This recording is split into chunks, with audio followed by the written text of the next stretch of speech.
A nation built on the rejection of kings has spent 200 years quietly electing men who all turn out to be related to each other, not distantly, not by chance, but through the same handful of ancestral lines that keep reappearing no matter how far apart in time the presidents stood.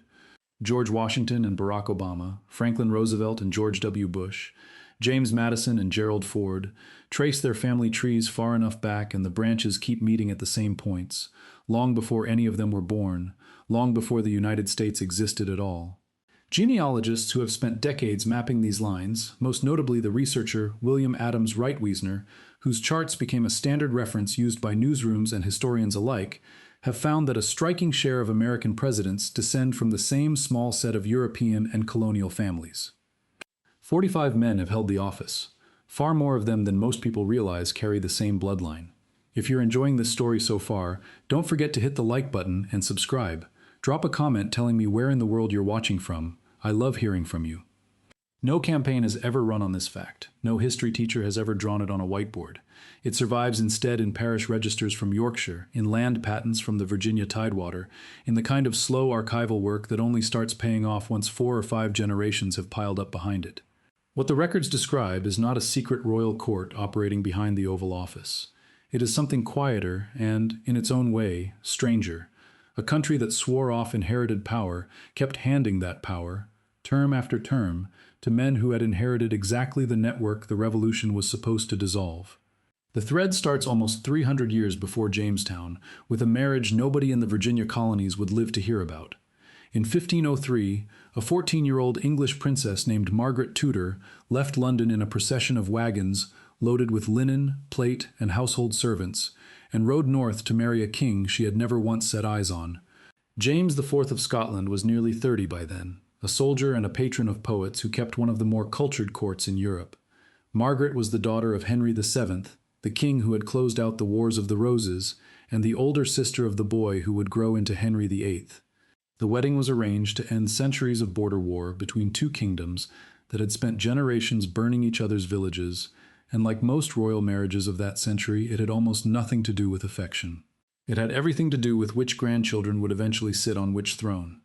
Contemporaries called the marriage the union of the English rose and the Scottish thistle, a phrase built for pageantry rather than accuracy. It lasted 10 years. In 1513, James marched south with the largest army Scotland had ever raised, and died at Flodden along with most of his nobility, leaving Margaret a 23-year-old widow acting as regent for an infant son. Most of her children with James had died in the cradle, which was ordinary and still devastating for the period. The one son who survived became James V of Scotland, raised inside a regency court that his mother spent years fighting to hold together. Through that son, Margaret became the grandmother of a woman whose death would be far more public than her own, Mary, Queen of Scots. Mary's life reads like something invented for a stage. Crowned at 6 days old, raised in France, married to a French prince who died young, she came home to Scotland at 18, barely able to speak the language of her own court. Her second marriage collapsed into scandal and murder within a year. Her third marriage finished off what support she had left among Scottish nobles who no longer trusted her judgment or her safety. She abdicated in favor of her infant son, fled south hoping her cousin Elizabeth I would shelter her, and instead spent 19 years moved between English castles as a prisoner before Elizabeth finally signed the order for her execution in 1587. Civilly, she spent much of her captivity writing letters that survive in English and French archives to this day, appealing to relatives across Europe for a rescue that never came, while the son she had left behind in Scotland as an infant grew up under the guardianship of nobles who taught him to distrust everything his mother had represented. But Mary's son, born years before the worst of her troubles, would end up ruling both kingdoms his mother and grandmother had bled over. James VI of Scotland inherited the English throne in 1603 when Elizabeth died without an heir, becoming James I of England and joining the two crowns under one head for the first time in history. It was under that same James that England planted its first permanent colony in North America. Jamestown was chartered in 1607 and named for a king whose own claim to 2 thrones traced back to a wedding his great-grandmother had ridden north to attend a century earlier. The colony nearly failed within its first 3 years. Disease and starvation cut the settlement down to a fraction of its original size. and the winter remembered afterward as the starving time left survivors so desperate that some reportedly ate the leather off their own boots. What kept Jamestown alive in the end was not the crown's patience but a crop. John Rolfe began cultivating a sweeter strain of tobacco suited to the Chesapeake soil, and by the 1620s the colony had turned from a failing garrison into an export business worth defending. Out of that fragile beginning grew the entire foundation of English America. The families who crossed the Atlantic to settle Virginia in the decades that followed were rarely people with nothing to lose. Many were gentry, the landed class sitting just below the nobility, along with clergymen, merchants, and colonial officials who arrived already carrying social standing from home. Names like Washington, Randolph, Lee, Carter, and Madison start appearing in the Virginia land records within a generation of one another, and they did not stay apart for long. Land was the real currency of colonial status, and the fastest way to consolidate land was to marry it. Plantation intermarried with plantation, cousin with cousin, until the colony's upper layer had folded itself into one dense, interlocking family. They sat together in the House of Burgesses. They commanded the same county militias. They worshipped in the same small parish churches, and their children grew up half-related to everyone around them. Virginia's headright system, which granted 50 acres of land for every person a settler paid to transport across the Atlantic, meant that families who could afford to bring over servants and laborers built enormous estates within a single lifetime, while the indentured workers who actually made the crossing almost never joined the gentry themselves. The gap between the two groups hardened fast, and within a generation the colony already had an upper layer that recognized its own members on sight, by manner, by land, and increasingly by blood. A younger son with no inheritance coming to him in England could still cross the ocean and, through a well-chosen marriage into a Virginia family with more daughters than land, end up holding several hundred acres along the James River within a decade. County court records from the period are full of these unions, recorded in the same flat legal language used for land transfers, because in practice a marriage and a land transfer were often the same event described from two different angles. Within 4 generations of Jamestown's founding, that same tight web of families produced the men who would eventually write a constitution. George Washington was born into this world in 1732, the son of a Virginia landholding family with generations of English gentry standing behind it. Thomas Jefferson grew up a few counties away inside the identical social layer, his own mother descending from the Randolphs, one of the most thoroughly interconnected families in the colony. James Madison's mother belonged to the Conway line, another thread stitched through the same fabric of Tidewater estates. Robert E. Lee, born a generation later, descended from the same Lee family that had produced 2 signers of the Declaration of Independence, a family so repeatedly intermarried with the Carters of Shirley Plantation that genealogists eventually stopped trying to draw a clean boundary between the 2 households. Some of these marriages crossed county lines only rarely, since travel across the Tidewater in the 17th century meant a full day or more by horse or river barge, which meant a family's social world in practice rarely extended past its own river system and the 2 or 3 neighboring plantations reachable within an afternoon. That geographic narrowness did as much to concentrate the bloodline as any deliberate strategy on the part of the families themselves. None of these families held titles, none sat in the House of Lords. But researchers tracing their lines back through England have again and again found threads connecting them, after enough generations of marriage, to the same aristocratic networks that Margaret Tudor's own wedding had helped bind together a century before Jamestown was ever built. Here is where the genealogy stops sounding like conspiracy and starts sounding like arithmetic. Go back 10 generations and each person alive today has, on paper, more than 1,000 direct ancestors. Go back 20 generations and that number climbs past 1 million, which is more people than were actually living in England and Scotland at the time those ancestors would have existed. The only way the math holds together is if many of those lines fold back on themselves, the same individual appearing again and again on different branches of a single family tree. Population geneticists call this pedigree collapse, and it happens fastest inside small, self-contained populations that marry mostly within their own circle, which is exactly the condition that held across medieval Britain for centuries. It is the reason so many people of British ancestry can trace a documented line back to Edward III, not because they are secretly royal, but because enough centuries have passed for a single bloodline to spread through an entire population the way a drop of ink spreads through still water. The same collapse happened again in Virginia, on a smaller scale and a much faster timeline. A few thousand settlers arrived over the course of the 17th century. married almost entirely within their own narrow circle of gentry families for lack of any social equals nearby, and produced descendants who now number in the millions.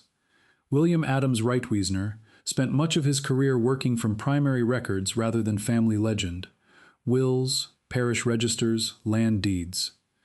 His charts are still what journalists and genealogists reach for whenever a new candidate's ancestry becomes a talking point, and his research found that a clear majority of American presidents shared documented descent from common medieval ancestors through the very Virginia network that Jamestown's survival had first made possible.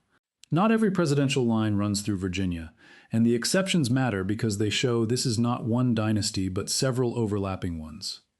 Franklin Roosevelt and Theodore Roosevelt both descended from Dutch families who settled New Netherland in the 1600s, merchants along the Hudson whose bloodline never touched the Virginia gentry directly. Reitwiesner's charts still connect both Roosevelts back to the same English colonial elite through their mother's lines, a second thread braided into the same rope. The Bush family carries strands of colonial New England alongside Old English gentry ancestry, arriving through Massachusetts rather than the Tidewater, but converging on many of the same distant names once the lines are followed back far enough. William Howard Taft's family reached Massachusetts in the 1670s, generations before any Taft had reason to think about Ohio, and yet his ancestry too meets the Virginia network several centuries back, in the same tangle of English counties that keep producing the oldest documented lines of nearly every old American family.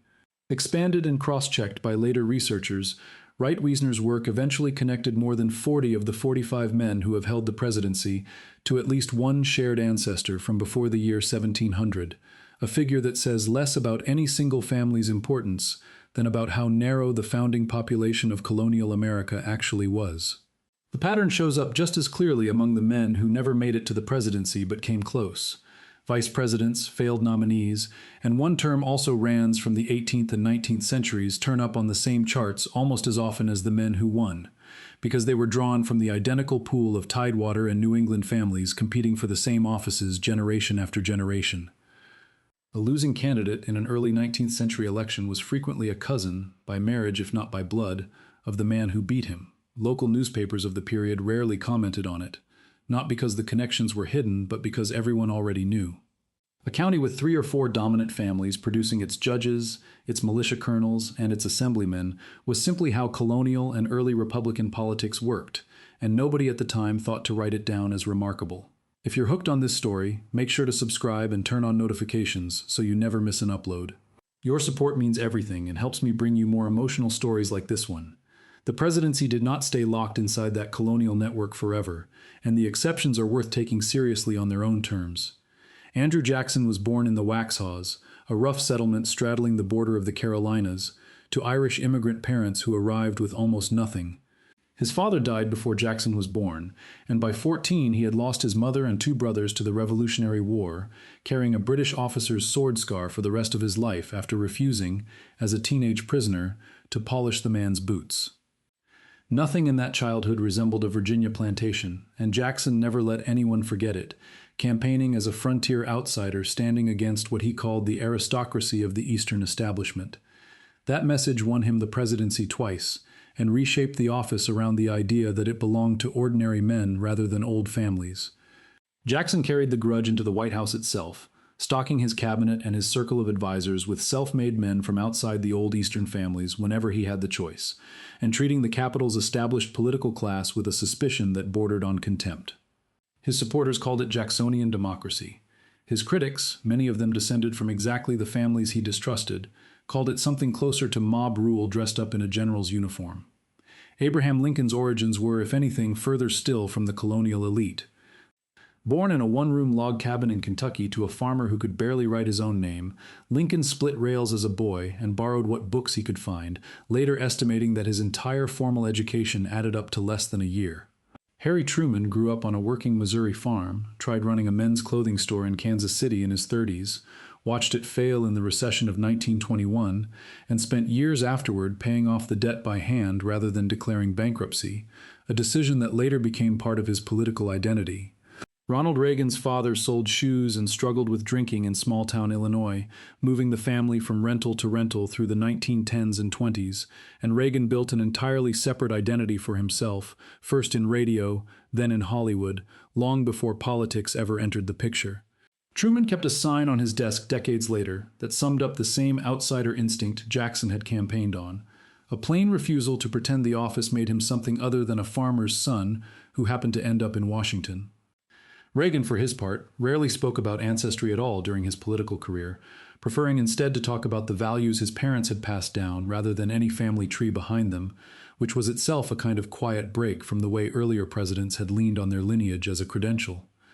Barack Obama's paternal line runs from Kansas to Kenya, with no connection to colonial Jamestown at all, and his mother's family had left the traditional centers of American power behind generations earlier for the Plains and eventually Hawaii, where Obama was raised largely by his grandparents, a household that had almost nothing in common, materially or socially, with the Tidewater estates that had produced Washington and Jefferson 2 centuries before. And yet even here, the old pattern finds a way back in, usually through the side of the family nobody was watching. When Wright Wiesner turned his research toward Obama during the 2008 campaign, working through county records across several states, he found that Obama's mother, Ann Dunham, carried ancestry tracing back through Kansas and further east into the same English colonial families that had already produced several earlier presidents. The resulting charts placed Obama as a distant cousin, many times removed, of Dick Cheney and George W. Bush, among others, a detail that made headlines for its novelty, but that Wright Wiesner himself treated as unremarkable, given how the arithmetic of colonial descent actually works.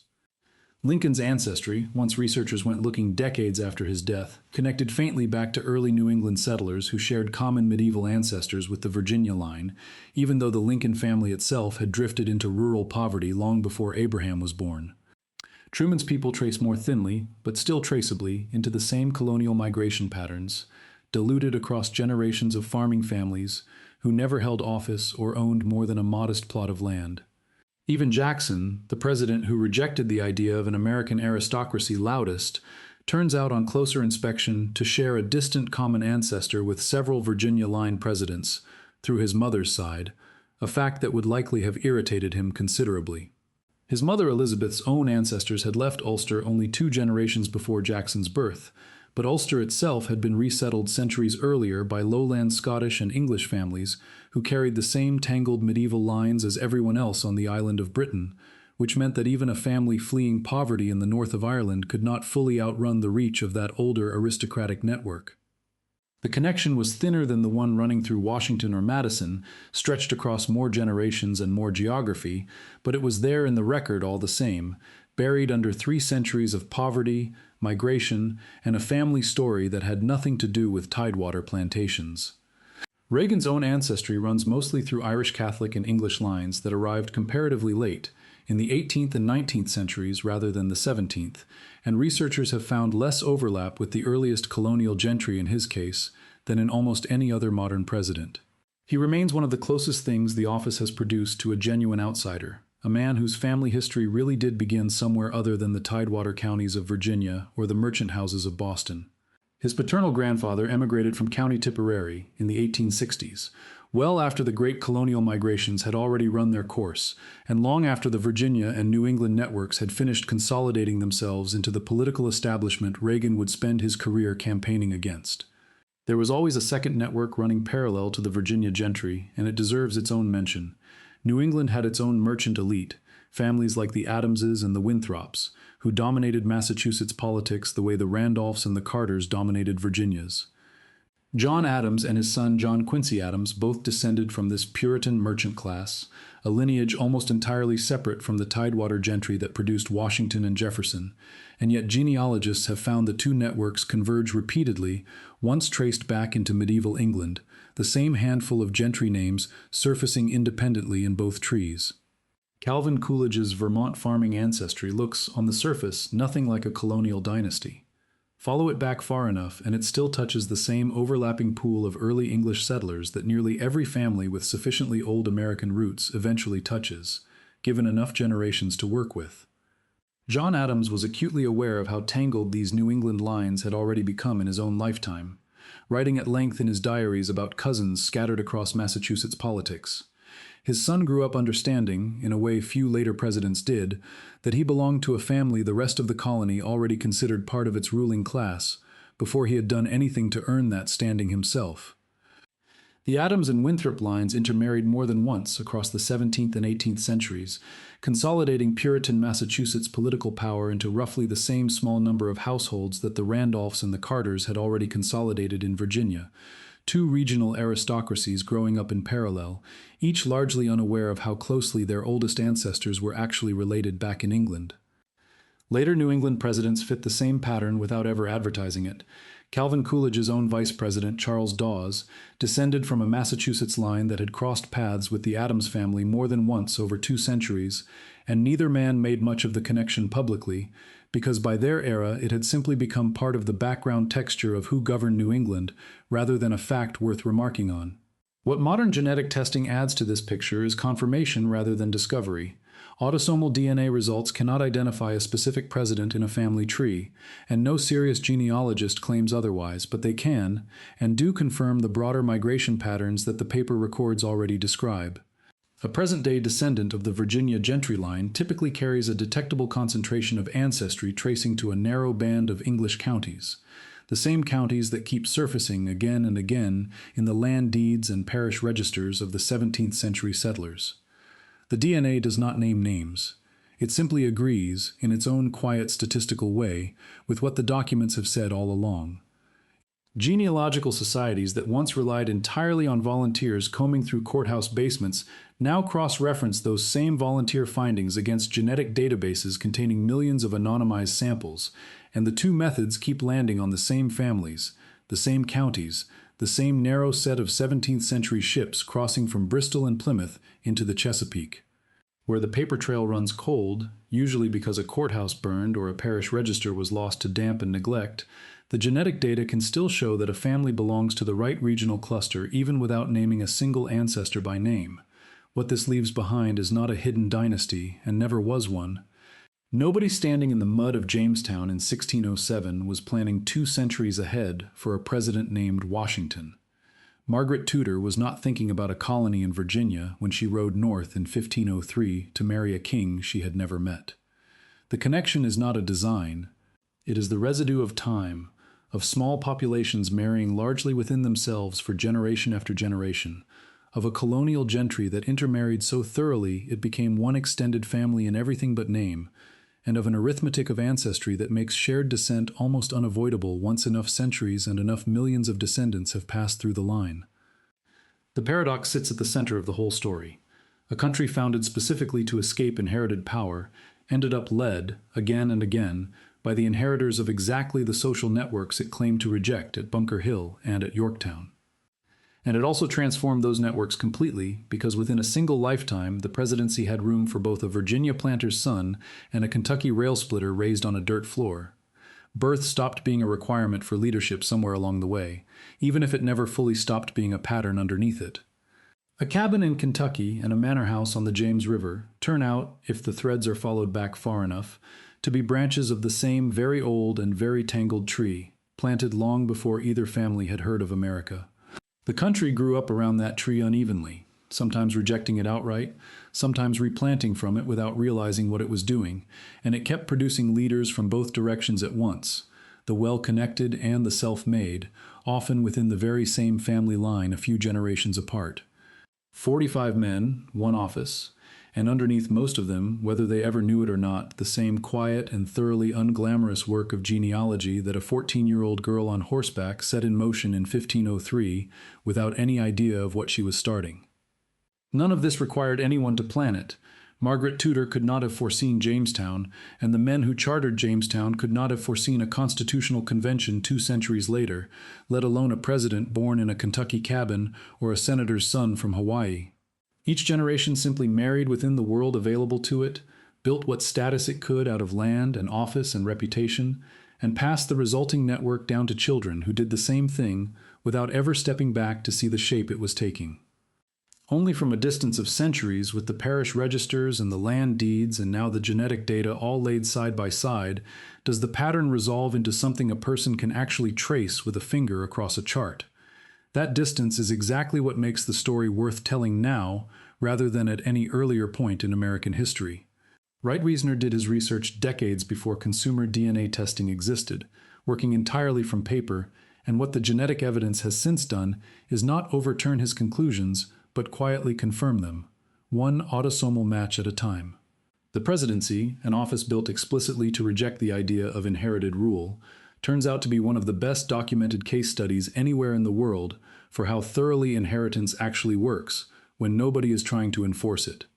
It happened anyway, generation after generation, not because anyone wanted a hidden aristocracy running the country, but because that is simply what a small founding population does to itself, given enough time and enough grandchildren. Thank you so much for watching until the end. If you love this story, check out the other videos on your screen now. I think you'll really enjoy them. And don't forget to subscribe if you haven't already. See you in the next story.